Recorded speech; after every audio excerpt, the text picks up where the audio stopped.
Welcome everyone to the 28th exhibition of Stupid People. Today I have many different subjects to go through, but first I want to start with some karmic justice. I assume you all remember when Alinity, the Twitch streamer, took the liberty of putting some vodka in her mouth and then put the vodka in her cat's mouth. We all raged, we were all quite cross, because cats, much like most animals, not overly fond of alcohol. Their bodies especially don't like it. Well, during a very cringy rendition of Aerosmith's Don't Wanna Miss a Thing, her cat got her back. Don't wanna miss a thing, 'cause even when I dream of you, the sweetest dream will never do. I still miss you, and I don't wanna miss a thing. Ooh, that felt good, I bet. You deserved that, Alinity, and you know why. The fact you're still on that site after all the years of you doing things that are quite frankly borderline animal abuse? Yeah, that was the tip of the iceberg. Hopefully the rest gets you back. I know your dog's tried to hump you a few times. Who knows? If you're lucky, the dog won't have a poop on your head while you sleep. I'm not saying I'm encouraging it, but I'm encouraging it. Next. While sticking with Twitch, I want to talk about a professional streamer who got banned from Twitch and dropped from his esports organization after doing this. Bitch, say I ain't got money. Say I ain't got money.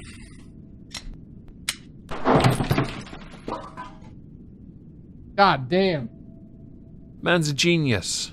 This is a Call of Duty trick shot player and former FaZe Clan member Carl Reimer, who during the livestream decided to pull it out in his home while saying jokingly that he had no money, and then pulled the trigger, which did surprise him. He thought he'd emptied the magazine, by the way.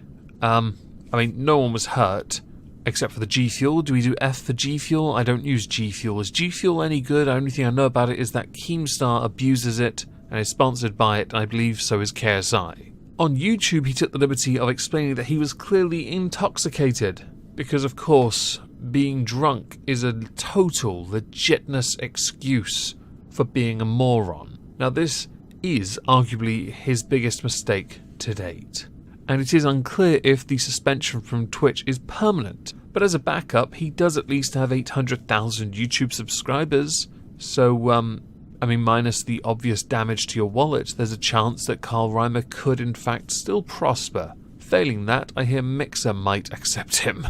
Or he could become one of those gun channels. Yeah, although he does need to sharpen up that technique.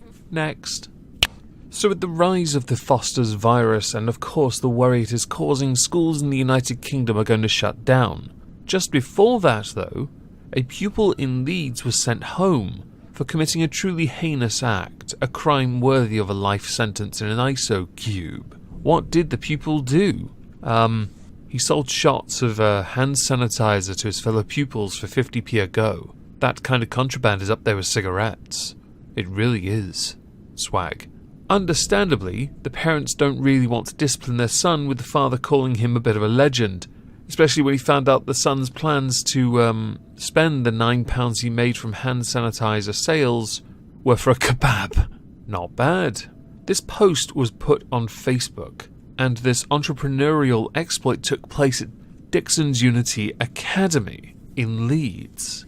I personally think the kid actually did something quite clever and was only helping fellow students out. Granted, it's a contraband apparently. I think he should be given an automatic A in economics.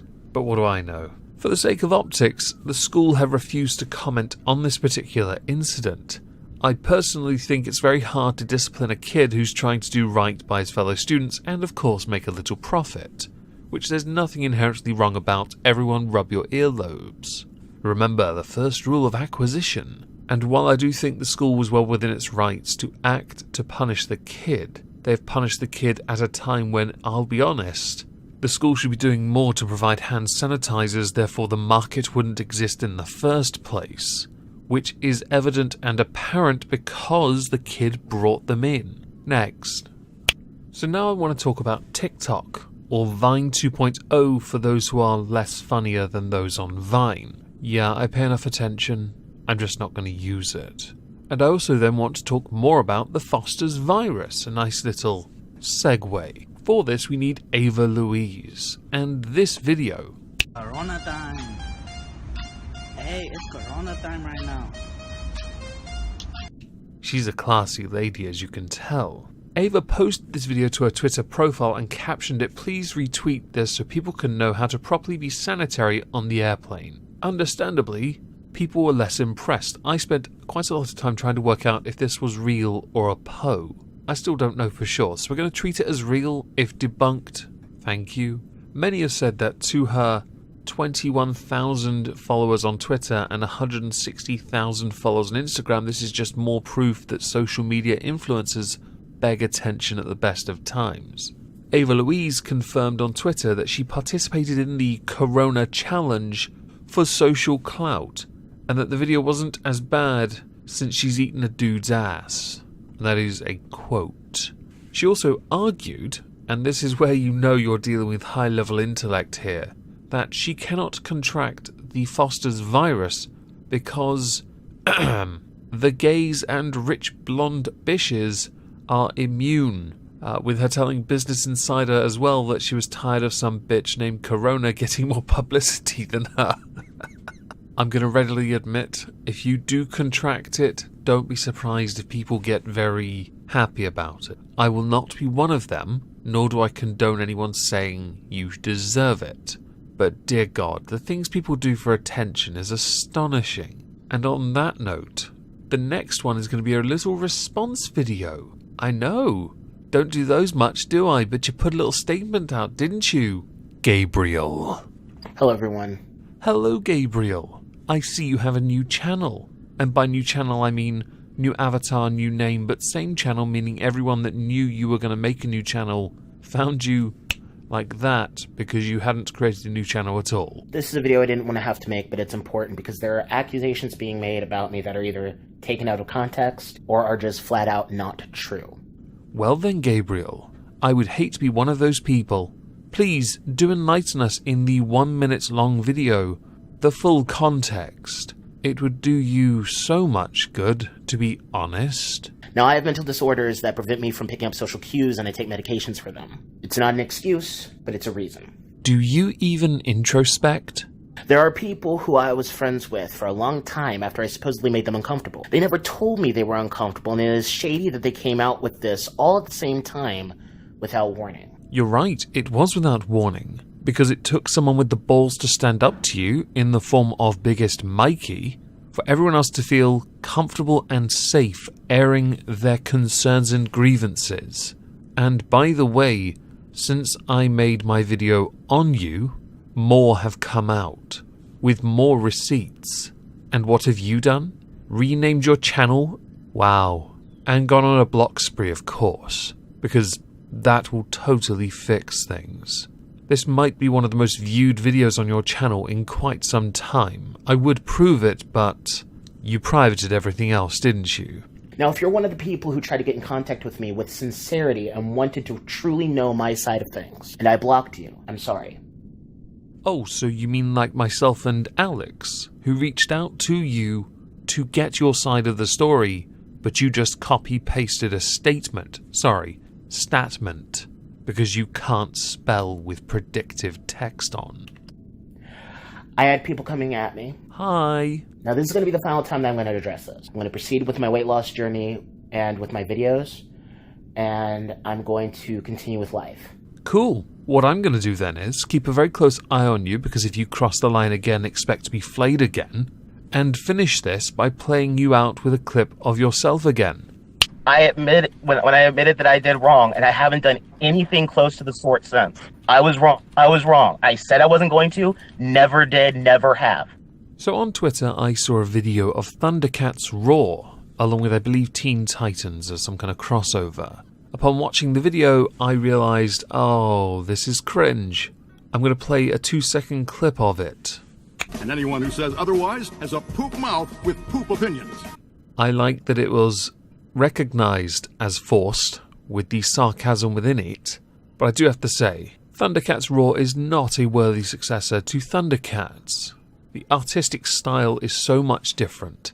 The stories themselves are no better. If you are supposed to appeal to children, why is it people in the 90s got the better end of this? Why has the Steven Universe-esque laziness in the styling been permitted as a form of mainstream art?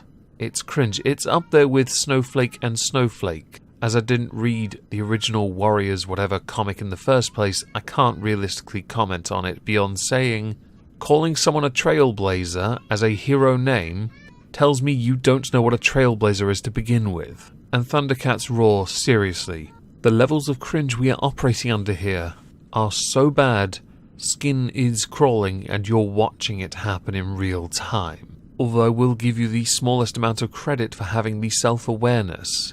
But please don't dump on the fans of the original. They think the newest is lazy and rubbish because it looks lazy and rubbish. And that's not even a subjective opinion, that is fact. Look at them. Next. In truth, I have many other subjects I want to discuss today, but I think instead I'm going to end with one video. I'm not going to play it, but I'm going to talk about it. The video is made by Matt Jarbo, aka Mundane Matt. Now, I'm not going to throw shade at Matt. He made some bad decisions, and it's hurt him to the point where he is now an Uber Eats driver, something which he goes into detail within the video titled What Life is Like for an Uber Eats Driver Under COVID-19, or the Foster's Virus. The one key thing I took away from this video, the thing that nagged at me, that gnawed at me, that bugged me to no end, was the level of entitlement that I got from it. Now, I can understand why some would choose to not want you to interact with them when they order McDonald's, something which you go into detail about, because they can choose to have you simply drop it off at the door and you leave. When I said entitlement, the part that bugged me was your reference to making enough money to get by, because you are busier than you usually are. You have stated as such in the very video in question. But that doesn't mean you're making more money now, does it? And I get it. Being an Uber Eats driver, you do require monetary, gains. I get it. But nobody has to give you anything, do they? And you have to really think here. Because I read the comments as well in your interactions. People do not like you. They really don't. Many still haven't forgiven you because you apologized, then you retracted.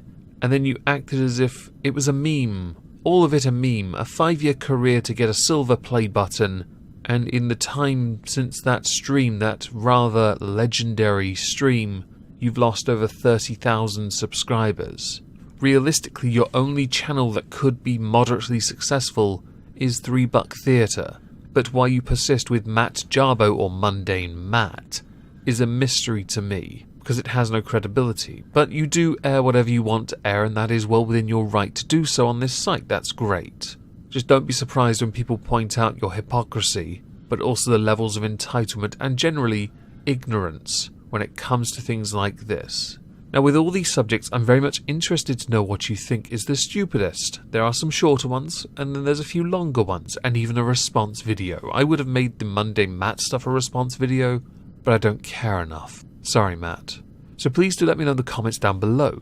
I'm going to be streaming some Plague Inc. on Twitch tonight, link below, and there's also a new Moistski Live video. So if I don't see you over on Twitch tonight, hope you all have a fantastic day, and thank you all for listening.